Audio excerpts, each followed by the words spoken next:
Simple demonstration for connection ng HDPE. To explain yung materials.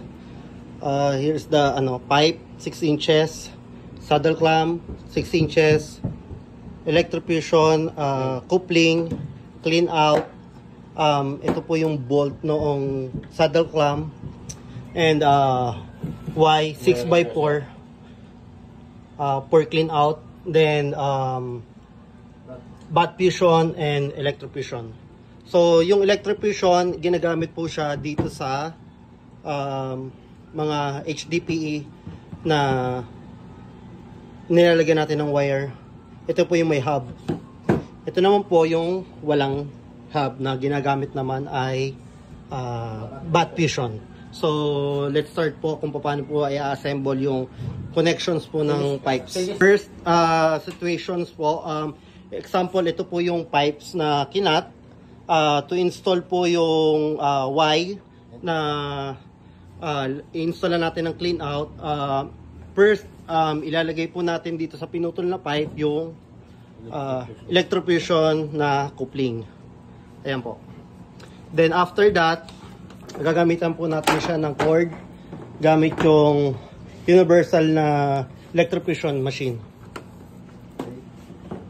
Number 1 is, isipin na lang po natin, ito ang riser natin na pinutol po nyo.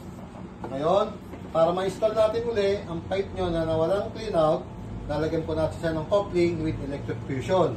Ito po ang paglagay sa ibabaw. Then after that, ilalagay po natin ng mga socket dito.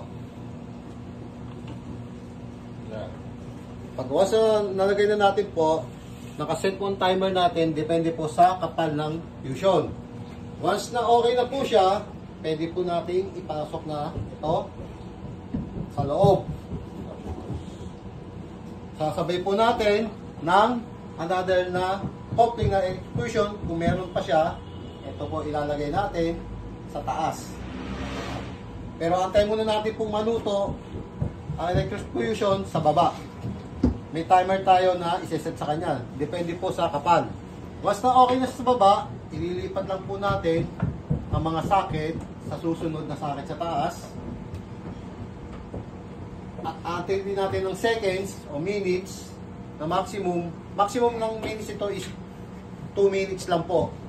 Kasi pag sumobra po, pwede pong malusaw ang ating HDPE na may electrofusion. Once na okay na, i-cover na natin po yung clean out. Using butt fusion. Using butt